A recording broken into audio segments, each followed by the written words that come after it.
everybody. 1 minute to go. Jackson gets it back.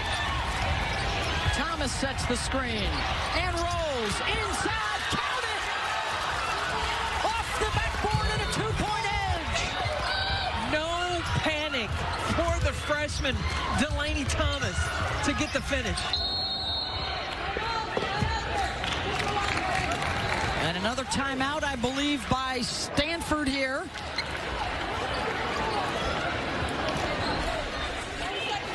Stanford gets the ball. Shot clock running down. Dimitri knocks down the three. And then as the shot clock's running down again, the roll of Delaney Thomas in the middle, the perfect delivery, and she gets the bucket. She's got a dozen. That roll was on Brink. Well, because Brink has those 4 fouls, and she didn't want to foul. But now, with 22 seconds left on the shot clock, now Stanford has got to be very, very, very disciplined with their offense. And I think that you run some action, bringing Cameron Brink now off the block, run her off that bench post area. When you post up Aguera down low, but you watch, she's got 4 fouls. She got sealed off for Delaney, too. Could only go straight up because she didn't want to foul out. Brink is on the court. Iriothan is not.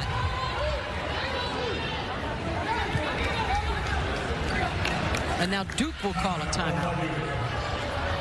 Lawson wanted to see what Stanford was going to be setting up there. So we've got 39.1 to go.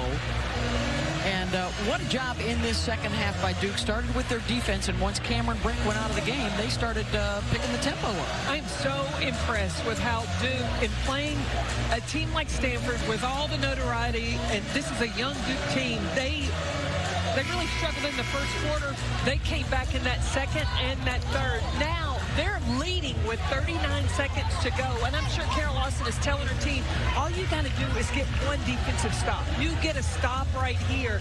You want to keep an eye on Hannah Jump. You cannot give her an open three. You got to be ready to rotate. If the ball goes inside to Cameron Brink and then box out like your life depends on it. On the inbound to Lopolo. O'Gara. And now they'll try and get Brink to that side of the floor. Ensbo trying to stay in front of her. O'Gara gets Cameron a touch and a reach-in foul on Ensbo from behind, and that's her 4th. And they'll make Brink try and tie it up from the line. Where Cameron Brink has made 64 free throws in a row.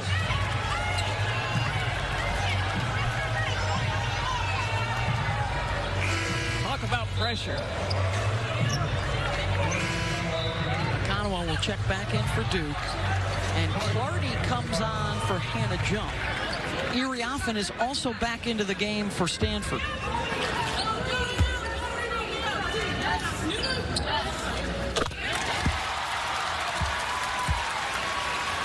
The shot clock, by the way, not a factor anymore. 21.8 to go.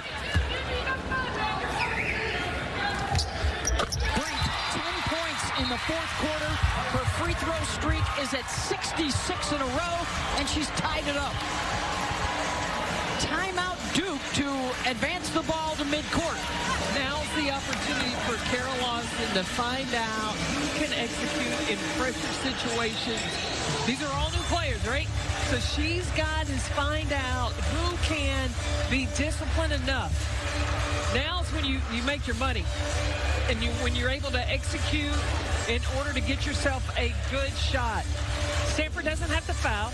Look, the worst thing that can happen is you can get a stop. And then you can have an opportunity to come down the other end. But you got to rebound on any shot. Yeah, it's been Cameron Brink in the 4th quarter, avoiding that 5th foul, doing it at both ends, Carolyn.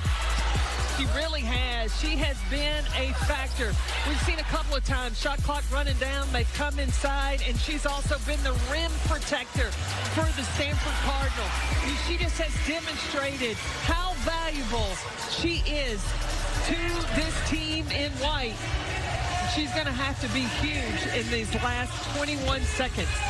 I'm thinking Ashlyn Jackson is either going to be the shot taker or the decision maker. She's leading Duke with this massive second half, 22 points on the day. I think Tiana Marr going to give it up, get it back. I think she's going to be the decision maker. You want Ashlyn Jackson as an option to shoot the basketball.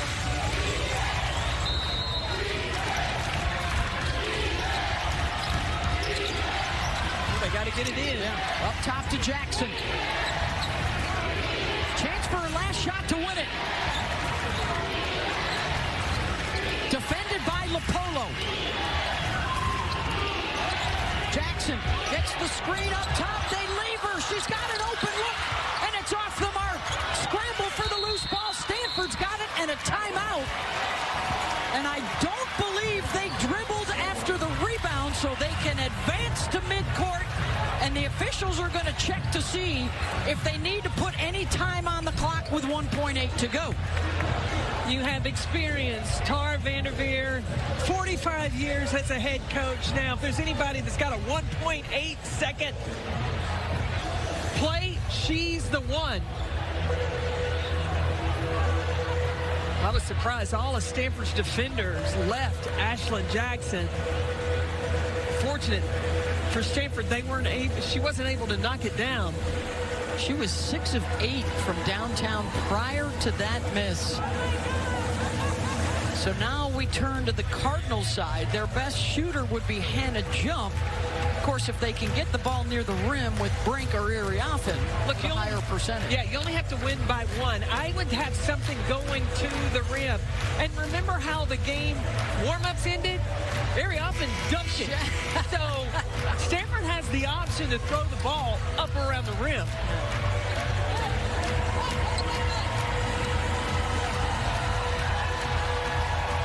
On their feet at Maples. Tie game. Stanford with 1.8 to try and win it. Duke can try to get a 5-second call here. Do not have a foul to give. They've got to just keep their offense ahead of them. Carol Lawson wanted to take a look at what the setup was going to be. So that is Duke's final timeout. Stanford is out of timeouts. You referenced the chance at a 5-second violation. They do not have a timeout to call. The possession arrow is with the card.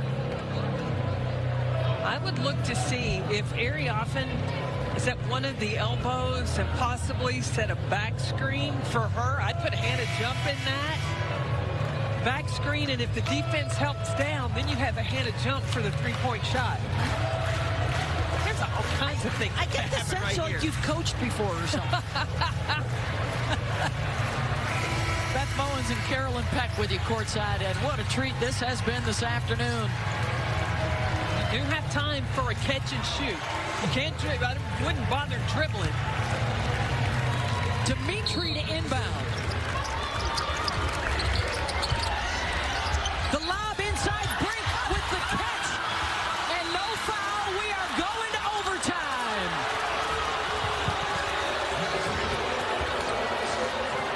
Oh, she got a catch by